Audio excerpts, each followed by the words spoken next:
Welcome everyone to Obelisk Support's latest Move the Needle webinar. This series is designed to support you in your freelance legal role by anticipating some of the challenges you might face and helping you to overcome them.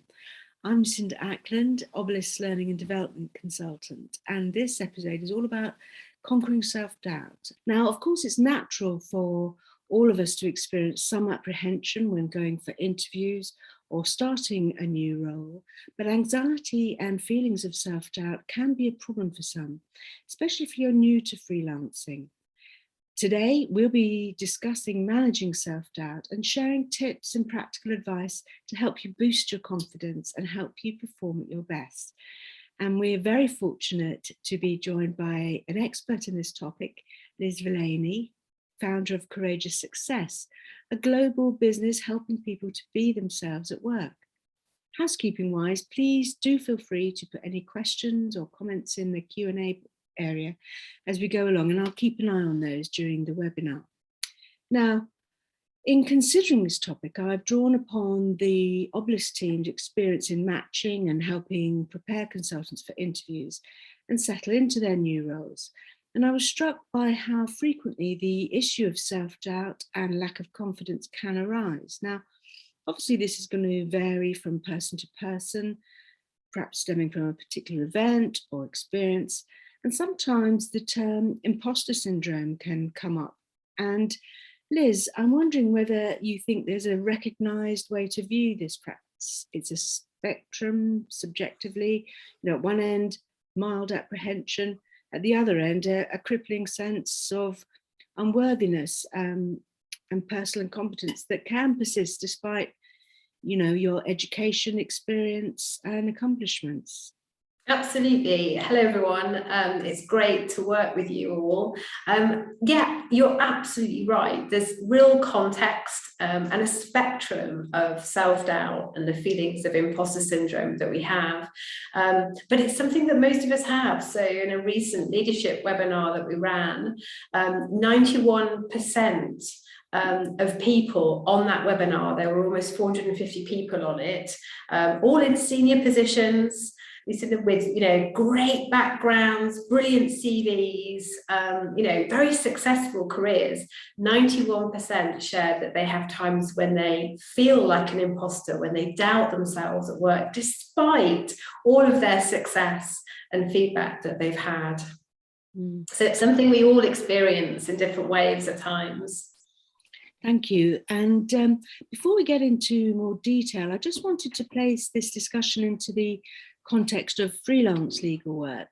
One of our strengths, as you might know, is that Obelisk consultants are a very varied bunch of people. We have paralegals who are often at the start of their working lives looking for opportunities to further their legal careers, and they may well be new to working in offices or in a legal setting. We also have many returners to the workplace, typically, but certainly not always, women who often have taken a career break for various reasons, and they can undervalue themselves. They may be perhaps talk themselves out of taking an opportunity or struggling to request flexibility around such things as childcare.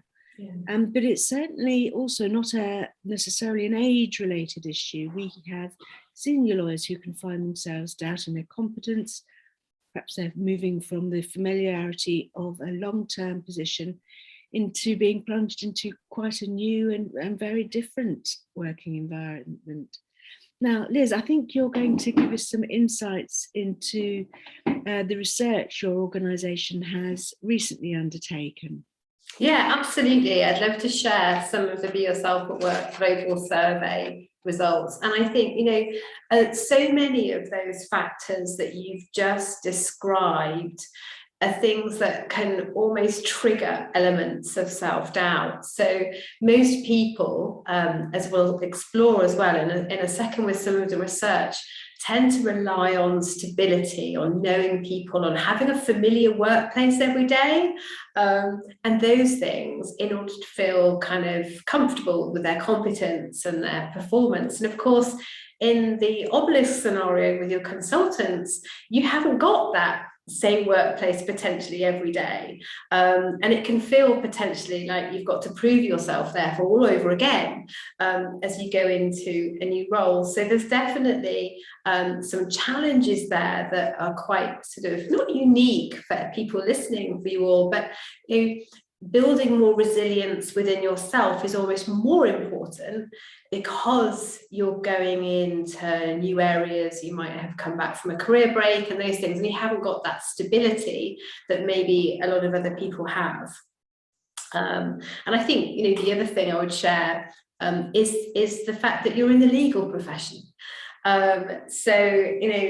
What we find with our work is that when we're working with people like yourselves that are in the law profession, what tends to happen is that you're almost trained to pick holes in things, not from a negative necessarily perspective, but to almost drill down and question what should be said, what could happen in that scenario, and that almost can create a mindset of challenge. And I think it's very easy as humans to churn some of that thinking and challenge on ourselves. And so what we find is that there's a pattern that creates another challenge for people that are in the legal profession, to bring context to that skill that's brilliant that you have, that wouldn't necessarily, if you didn't have it, wouldn't allow you to do a great job, but not turn it on yourself. So yes, I'd love to share some of the global survey, and what I'll do is also share a PDF with everyone listening, that will be available for you to kind of reflect on some of these stats and research. So over the last 2 years, Courageous Success, we work globally across the world with IAM to help people be themselves at work. And as part of our work, we've been conducting a major piece of research on what is it that could stop people from being themselves, the real them? What is it that gets in the way of us really appreciating who we are and bringing our best to work? Coming back to that conquering self-doubt. Because we, all tend to think we should be smarter or better or different in some way. We all tend to compare ourselves to others, and we have that inner critic that often we don't reveal to other people, that's kind of going on in our minds. So the research, we surveyed a group of 2,000 people around the world, asking them specific questions, and the results are really fascinating. So let me share some of them with you.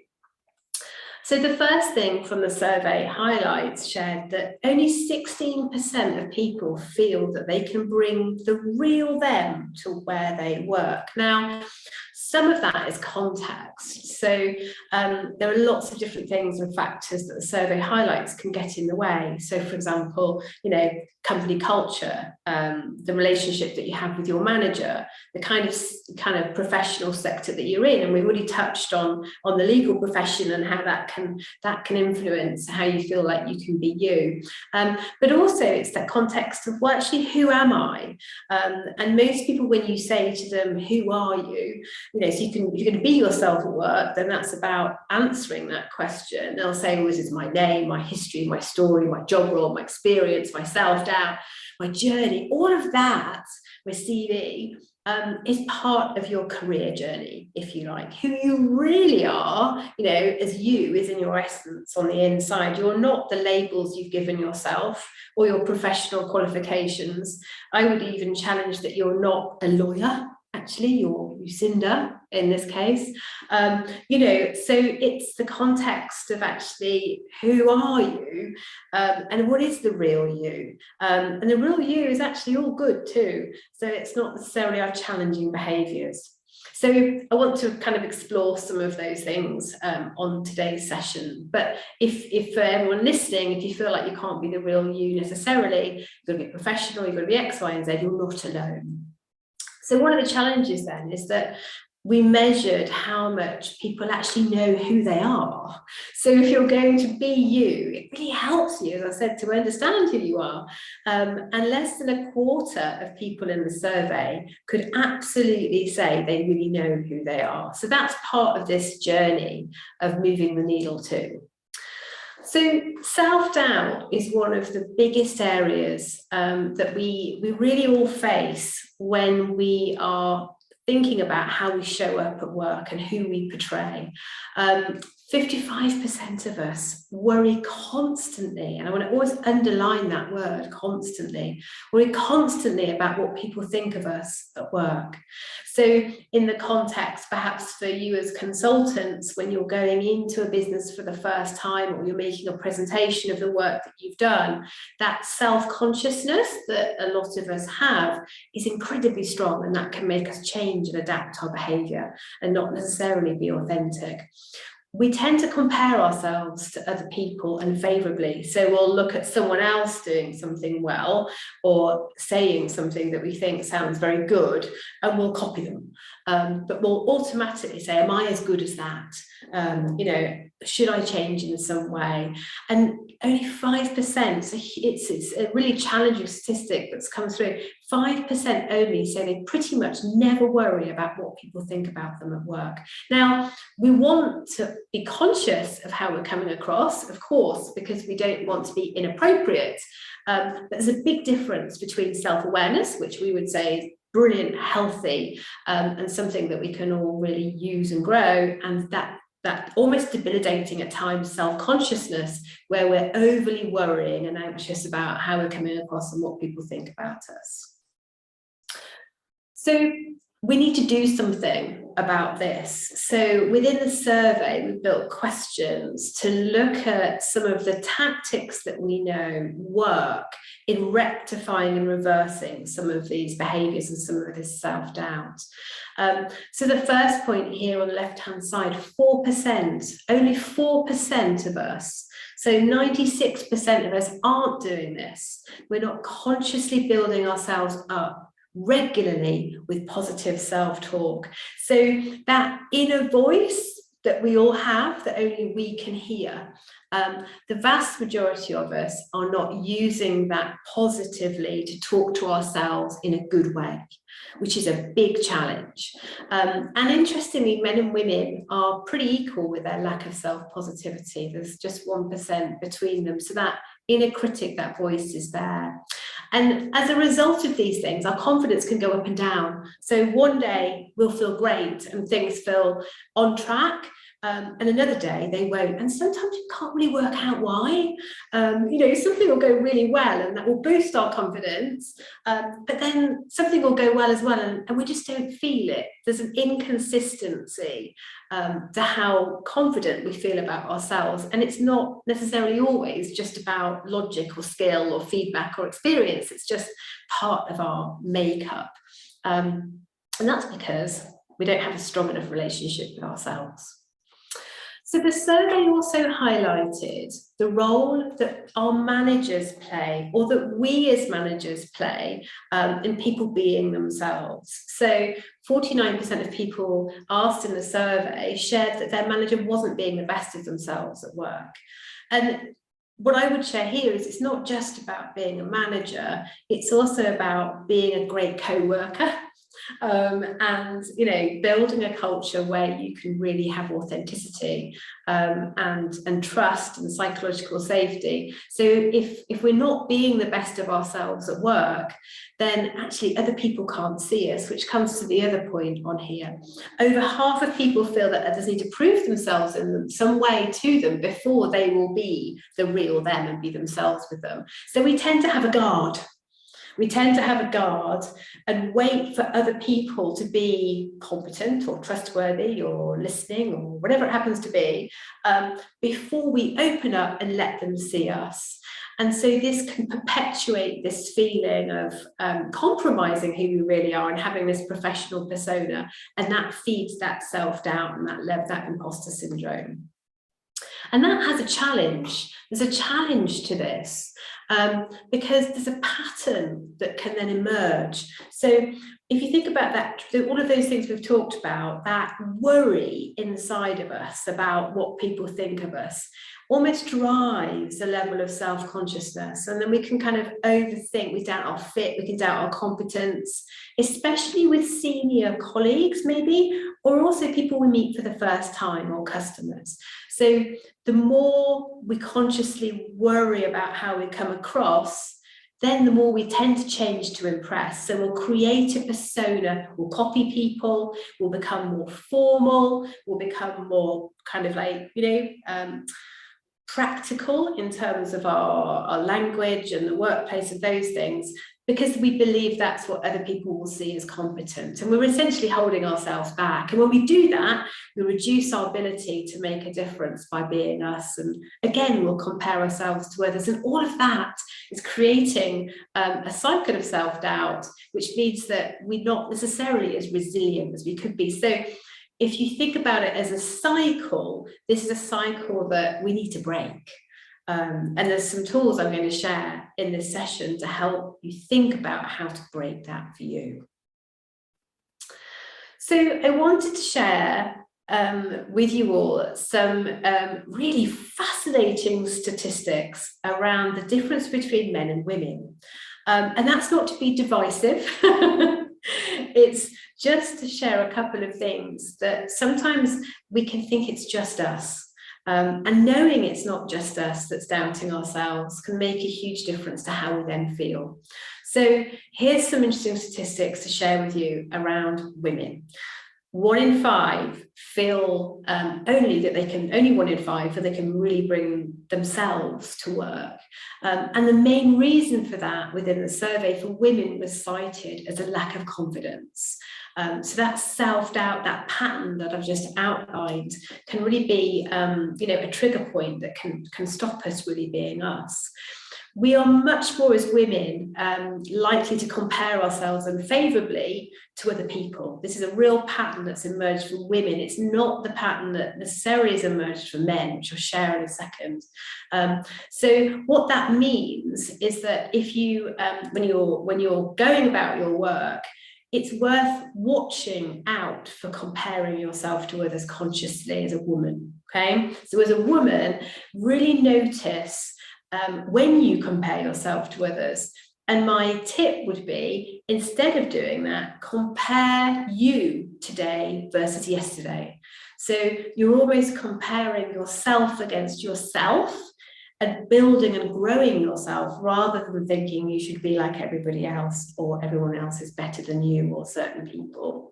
So women are much more likely to feel imposter syndrome, 38% more likely. But the good news is that as women, we're happier in our working lives generally than men, but our confidence is much more likely to fluctuate.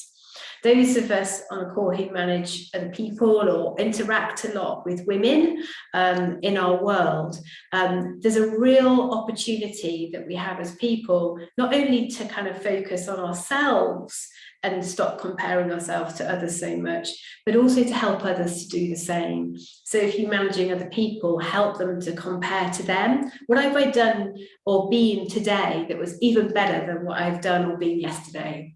And help that kind of culture with the women that we interact with at work and in our families too. So the male statistics are super fascinating as well, and the highlight of the survey and the main difference is illustrated in the first comment here. 70% of men don't talk to themselves positively. I'm going to say that again. 70% of men don't talk to themselves positively. So the main difference between, we all struggle with imposter syndrome at times, we all have levels of self-doubt, but the main difference between men and women, as illustrated here in this example from the survey, is that where women will compare ourselves to others, and we still have that inner voice that's challenging, men are much more critical of themselves silently. And you can often see a lack of confidence, can't you? But you don't often really see an inner self-critic. And for me, in my experience, this is one of the reasons why people generally think women are less confident than men, okay, just generally, because we can see a lack of confidence in women, but we can't necessarily see an inner critic in a man. So if you have men in your life, or your work, or your clients, or whatever, a really good tip when you're interacting, and this is for men with men as well as women with women, is that it's women with men is to ask them what they're thinking. Tell me what's happening. What are your thoughts on this? And really kind of use some almost like coaching style questions to help understand what's going on in that inner voice. If you're listening and you're a man, start to shift, try and consciously shift to a more positive inner conversation. Notice what's gone well because of who you are, as well as what you do, and start to challenge the level of negativity in your own inner voice, okay?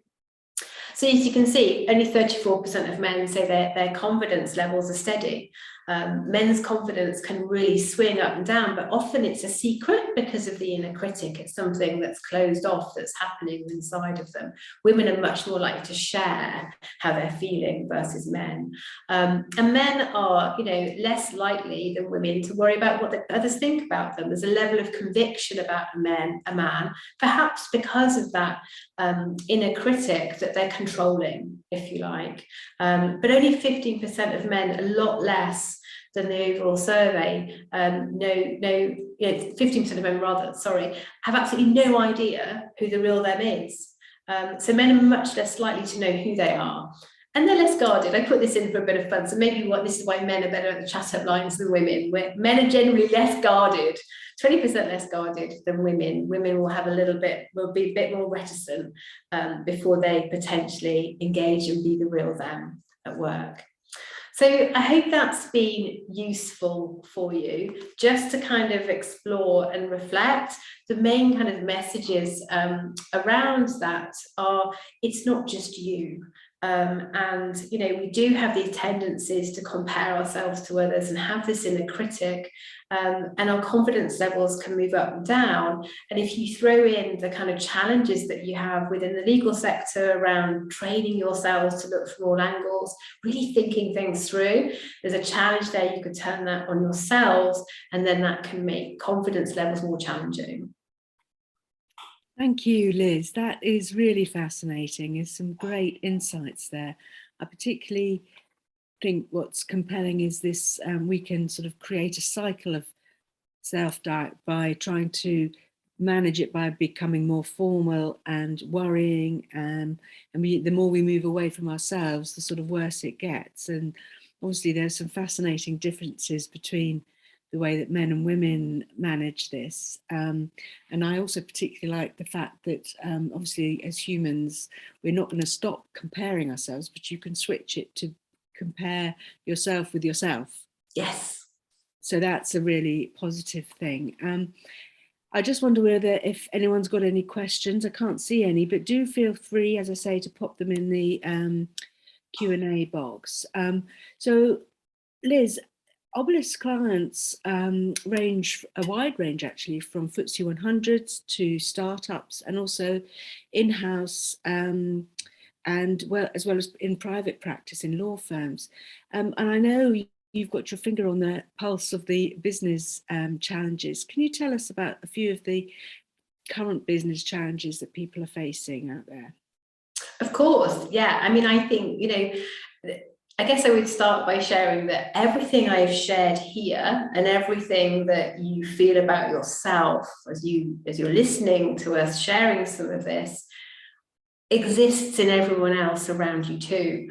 So whether your clients are in the private sector, or they're in banking, or they're in retail, or architecture, whatever, the people that you're interacting with have all of these challenges and this self-doubt and imposter syndrome too, and that can create real challenges around personal resilience. A lot of businesses are facing challenges around burnout and well-being, and helping people to sort of look after themselves. The pressures from the pandemic for a lot of businesses, that performance pressure.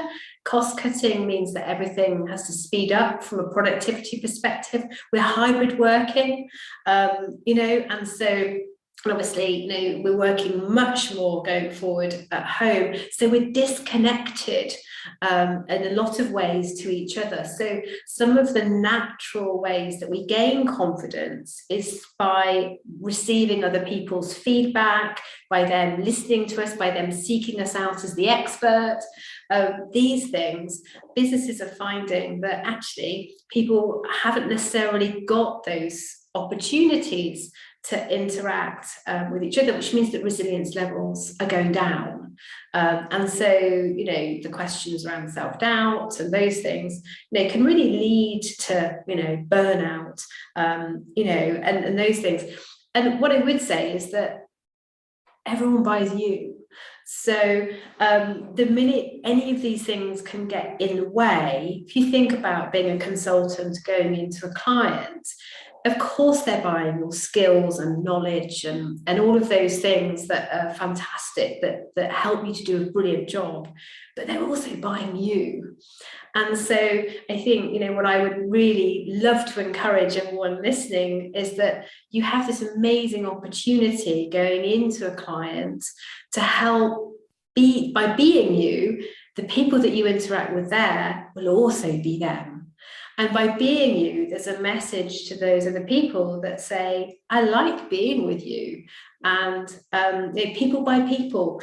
And so, you know, if the more you can be yourself, our research shows, you know, and that use that uniqueness, that difference that you have, you know, and work on these levels of confidence, self-doubt, you know, the more your clients will love working with you.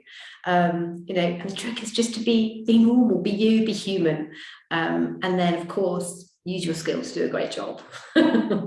Of course, and I think that really resonates with the Obelisk ethos of being human first. And you've touched on some of the aspects in our current workplace of hybrid working and remote working that can make this work. Can you elaborate perhaps a little bit more about the traditional elements of a workplace being transactional and how that can affect the elements of self-doubt that we might have? Yeah, of course. I mean, so we're talking about culture, aren't we, really, when we think about traditional workplaces? It always fascinates me when I meet somebody one-to-one. So they might be a client, or they might be an HR director in my world, or a CEO, you know, or whatever. And I'll meet them for a coffee or whatever when we're not in the hybrid world, which is obviously normally over Zoom. And then we might go into a meeting, and there'll be other people within that business there. And often it will feel like, well, where have you gone?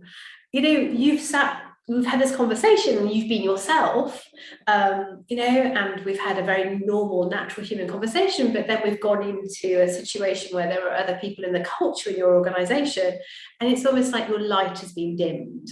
And what happens is we tend to conform to fit and appear competent in a workplace culture.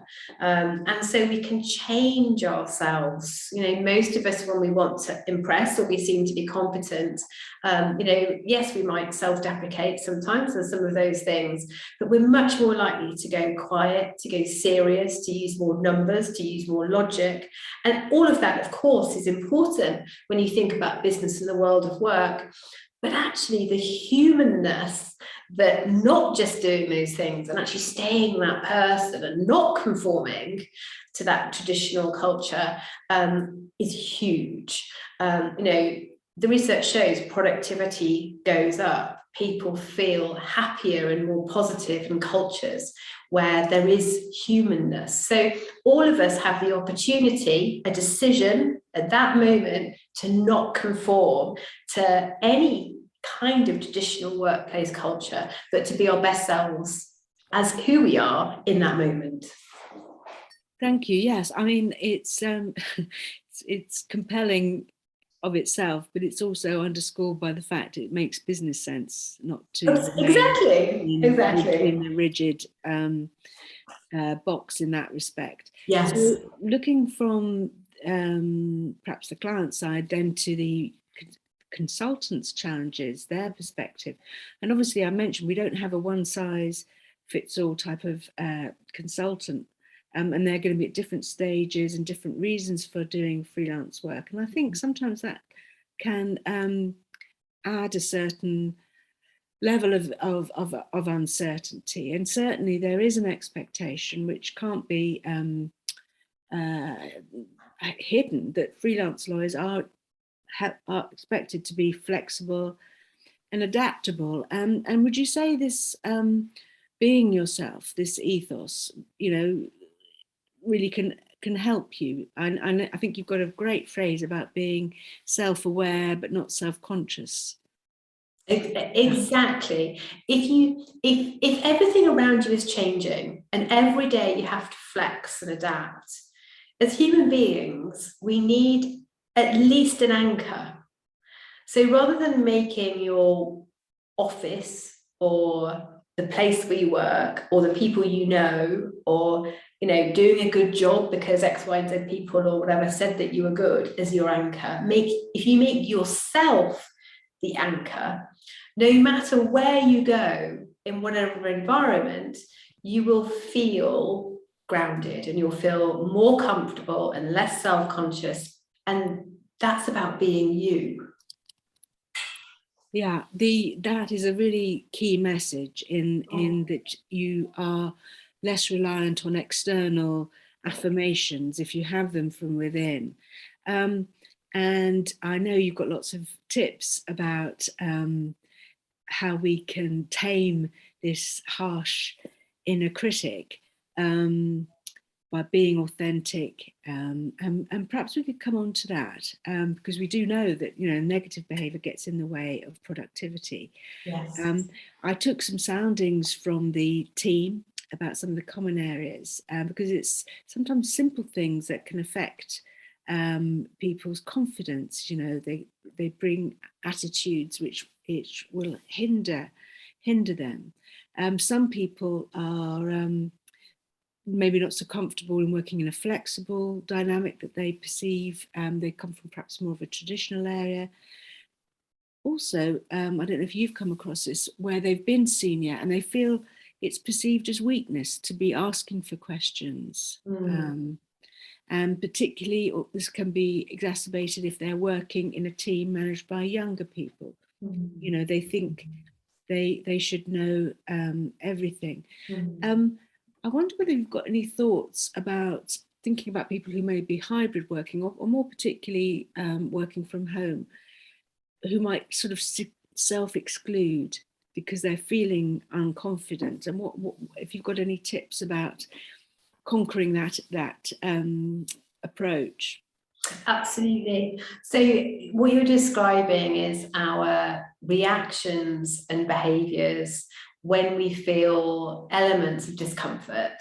So, you could say that, in that first example, a more traditional culture is what we're used to, a more traditional environment is what we're used to. That's how we know so we're comfortable because we've operated in that environment for a long time. We've learned how to do it. We've learned what works and maybe what doesn't work in the early stages of our career. And so to almost take that leap of faith and have confidence that we can come into a very dynamic or different or new culture can feel quite daunting. So the crutch, I guess, in that situation, the traditional environment can become our crux. It can become our comfort zone, and those things. And a lot of people, and in my experience, a lot of people in the legal profession do actually enjoy stability. So, if stability is something that you're using to support yourself because you genuinely enjoy it and you value it, I think that's different to using stability as a comfort blanket on its own or a strategy. And so a good way to sense check in that example would be if you look around your life. So here's work. Let's have a look at the rest of my life, including my home environment, my family and my friends. Can I see stability reflected there? And if I can, then start to see that stability as an energy, rather than just something that we need. Because obviously we enjoy stability in that situation, but often those things are reflected in our persona. So if you think about who you are, it's actually on the inside of you. So if you have genuinely stability written on the inside of you, bring that in your energy as well. So if we think about coming back to that scenario where we're going from a traditional working environment to a more open, more kind of dynamic one, actually bringing a level of stability in your persona and actually in yourself and in your language is something that people in that new environment would probably really enjoy. And you're being you. If you look around your life and you see excitement and adventure and a whole mix of things going on that you genuinely enjoy because you're very spontaneous outside of work, and you do lots of creative things or you like to mix things up, then that pretty much tells you that that need for stability in a traditional approach is a strategy. You're not being yourself, in which case, take that adventure, take that love of creativity, trust yourself to go into that new environment and know that you'll be you and you'll get it right.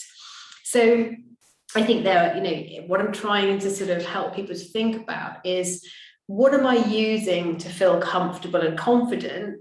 And actually, are those things really me, or are they sticking plasters that I use to cope or to succeed or be competent? And if they are you, then bring more of that distinctiveness, bring more of those things to be yourself and add value in your energy. And if they're not, challenge those sticking plasters and bring in some of those other areas, perhaps, that are more you. Yeah, I think that's really valuable to think about, how you operate as a person outside the work. Yeah. And actually, it's quite a profound thing, because talking about this element about self-excluding, if you think, gosh, I don't really, not that familiar with the culture of the environment I'm working with or the client, but you do know as a professional that you need to have good, clear instructions, for example, communications, understand how those, are most effectively done. So I think it is good advice to look beyond those elements of self-doubt or those little niggling worries, not self-censure, and think, what do I need? And then maybe perhaps harness, as you've described, the energy that you bring in other areas of your life. And people will respond to that on a human level, by the sounds of it. Absolutely. People consistently buy people, and I always say a lot of people will self-deprecate, or they'll hold themselves back, or they'll put themselves down and say, oh, I can't do that, or they'll be quiet. I'm thinking, think about some of the favorite brands that you love in your life. If they came onto television or social media or radio and they said, actually, we're not very good really, and we're actually not as great as you think we are. We do this, and this. We can get that wrong. You wouldn't buy them anymore, would you? So it's the same with people. You will have, everybody listening to this will have aspects of their personality that are absolutely great. And if you withhold those because of self-doubt or conforming to culture or wanting to appear appropriate and competent and professional and just those things, then people can't enjoy those parts of you. That's missing. Yes. Yeah, I mean, it comes to that element of really identifying and sort of leaning into your authenticity. Who you are. Yes, absolutely. And I thought I would share some questions and some thoughts around how people can think about that in a more in a practical way. So if I just come back, I'll just share my screen again, and again these slides will be shared with people. So what you'll see here on the left-hand side is I'm holding up my I am. So this is what we do around the world in work. If you can understand who you are at your best, so your I am is all good, then it gives you a strategy on who to be, actually by being yourself, to overcome some of these challenges around self-doubt and those things, all while being obviously competent and professional. And I guess as an incentive to kind of help everyone to reflect and think about some of these things I'm going to share to help you think about who you are. You know, a decade of our research shows that when people use who they are, and that starts with understanding who you are, use who you are at work, their performance can be, this is their words, can be impacted by up to 85%. So you're not it sounds a bit derogatory, legal robot. I'm sure people, of course you're not. But if you can bring as much as of who you are and your best self into your relationships and your interactions at work and with your clients, you'll provide that anchor for you, so you'll feel less self-doubt, less imposter syndrome. You'll enjoy it more. We measure that too. You know, the impact on your positivity and happiness at work can be up to 88% when you're really being yourself. And as we've explored in this session, people will buy you, and they'll probably ask to work with you again and again and again as well, because of who you are. So let me help you with some of that, because I want, you know, everybody should be able to see that they can be great as themselves without having to be someone else. Okay, and I've listed some questions. So if you're listening to this recording, you know, you'll always be able, you can pause if you like, if you want to, on this screen, and just kind of get a pen and paper or your notepad or your laptop and just answer some of these questions. When you do it, my top tip would be to try and answer in single words. You know, some of these things. So in order for you to anchor yourself in you, it helps you to understand who you are. So ask yourself, the first question I've shared on here is, what positive words describe the real me? Okay, you know, who you are at your best is all good. Okay, so we don't want any negative words like anxious or, you know, self-doubting or, you know, aggressive or too assertive or, you know, shy or labels or any of that stuff. What positive words describe the real you? Think, you know, what are my character strengths as a person? It's kind of a typical interview question, isn't it? And so many people will kind of worry about that question. But actually, you know, your character strengths as a person could be, you know, that you're super playful or very creative, or you're very stable and consistent, or you're driven by a real sense of fairness. Maybe you love laughter. There's lots of different words and values, if you like, that we have. Second question I put on here is, what positive words would friends or those who know me best outside of work use about me? And again, I'm underlining the word positive. We've all got potentially people in our lives that will go point out some of our challenges. But, you know, what words would your friends, you know, or those who know you best, sometimes that's family or people that you live with, well, ask them. But, you know, make a note of 2 or 3 words that they would use. Third question I put on there as an ION question is, when I'm really in my zone at work, what am I loving? We're all unique, we're all different. For some people, they'll have had a good meeting or a good day because it's been super creative. Others, it will be because they've had fun. Others, it will be because they've been collaborative. For others, it's because they feel like they've made a difference. For others, it will be about nailing the detail.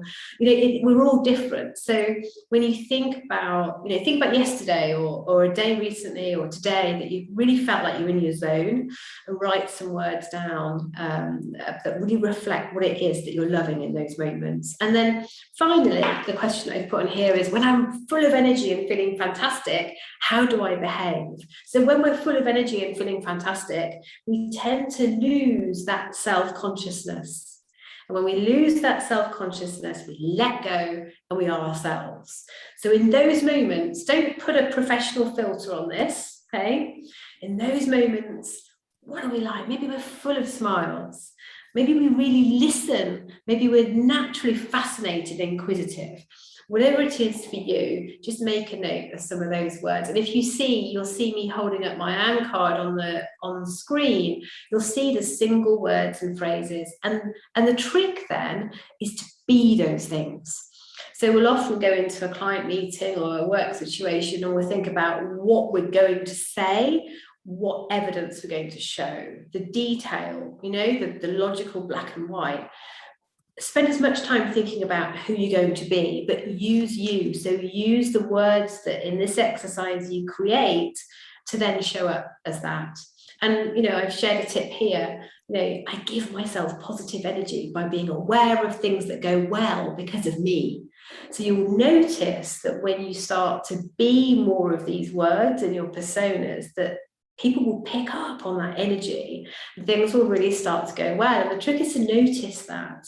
And I've shared a bidly code, which I can share as well with you, Lucinda. If you want to find out more about I Am, if they use that code, there's a 3-minute film that you can watch that will help you give context to those words, or you can explore having your own I Am.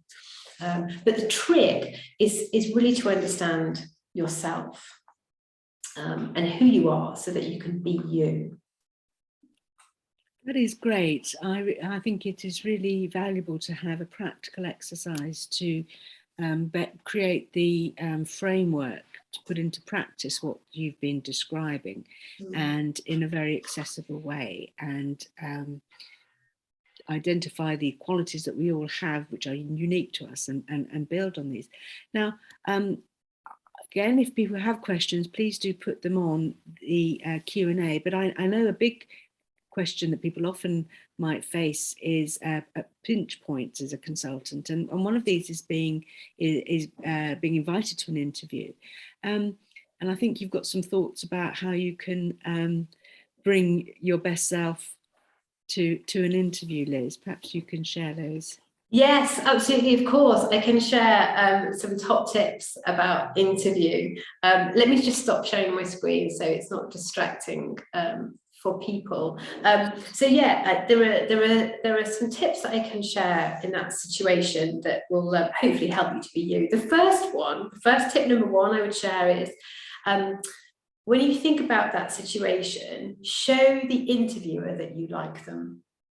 So we don't really think about that, something we don't really think about. And you could replace the word interview with first conversation, couldn't you? You know, it's not necessarily a kind of formal situation, but whoever you are talking to in that scenario, if you show them that you like them and that you appreciate actually being with them as a person, and that could just be the light shining through your eyes, you genuinely show them that you like them, what happens is that two things, magic happens in that you take self-consciousness away from yourself because you're placing emphasis on the other person.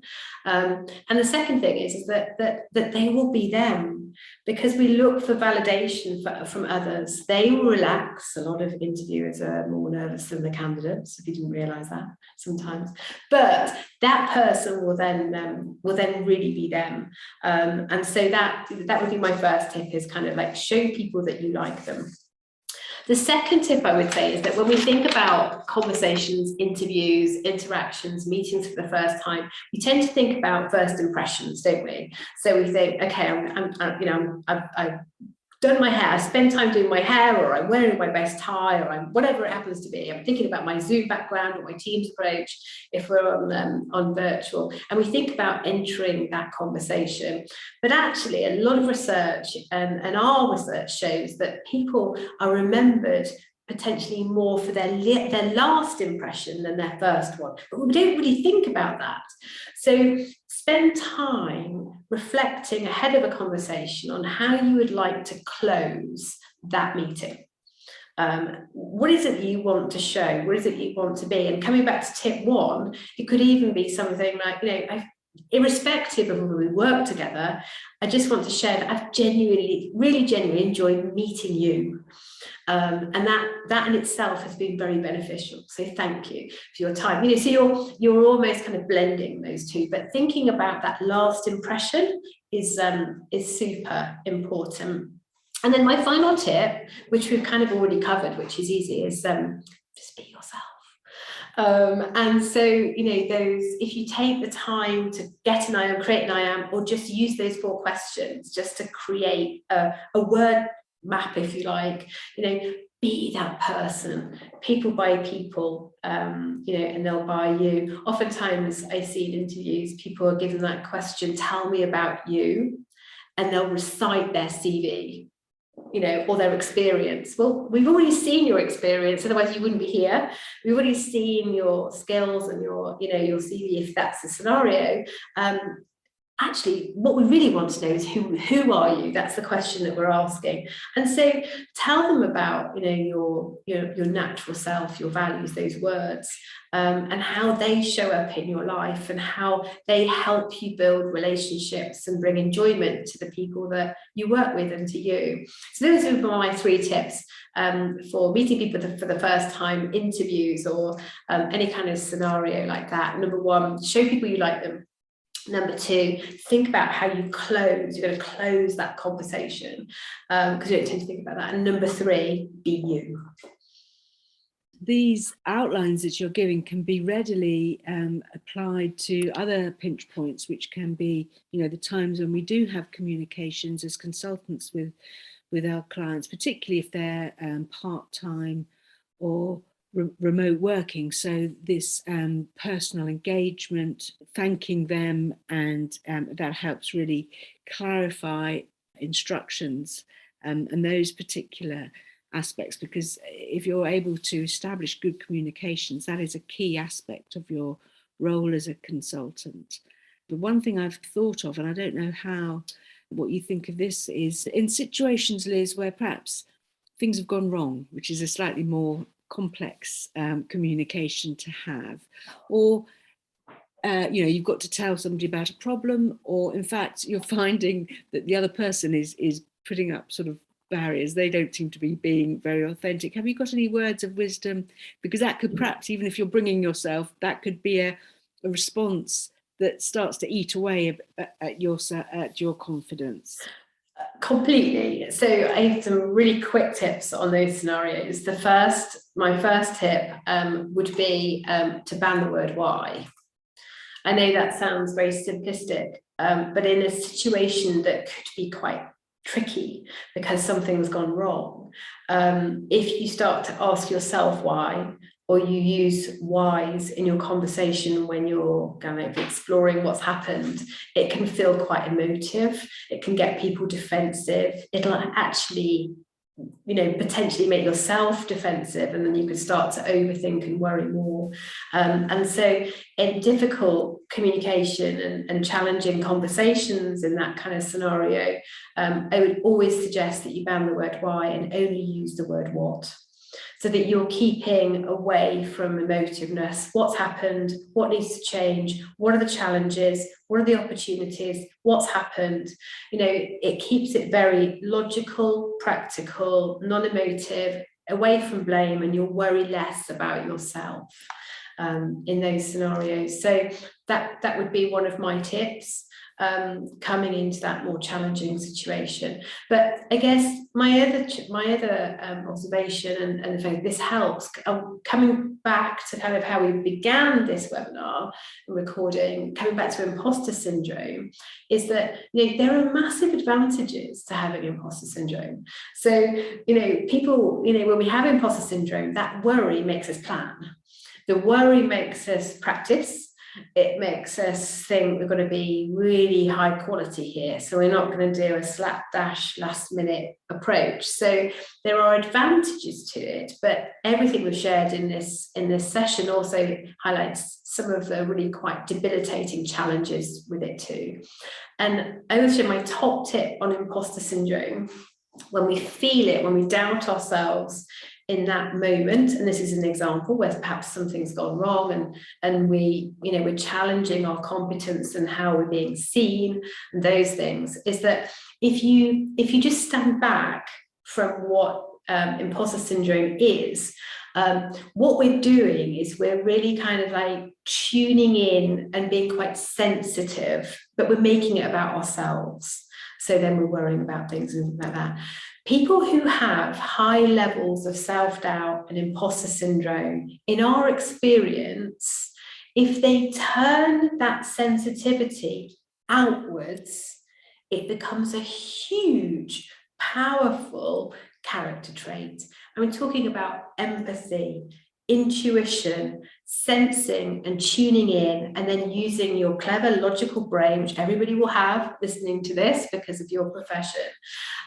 And so, where perhaps we feel like we have to become more transactional in a difficult scenario to prove competence and those things, if you do have self-doubt, consciously use that sensitivity that you have on others to read them, to sense what's going on for them, rather than on yourself. And in that way, you're using your natural strengths, which at the moment could just be debilitating because you're self-doubt, you're turning it inwards, turn it outwards. People love working with people that get them, that can read what they're thinking, that can sense what's happening, as well as obviously brilliant logic and thought and challenge and those things.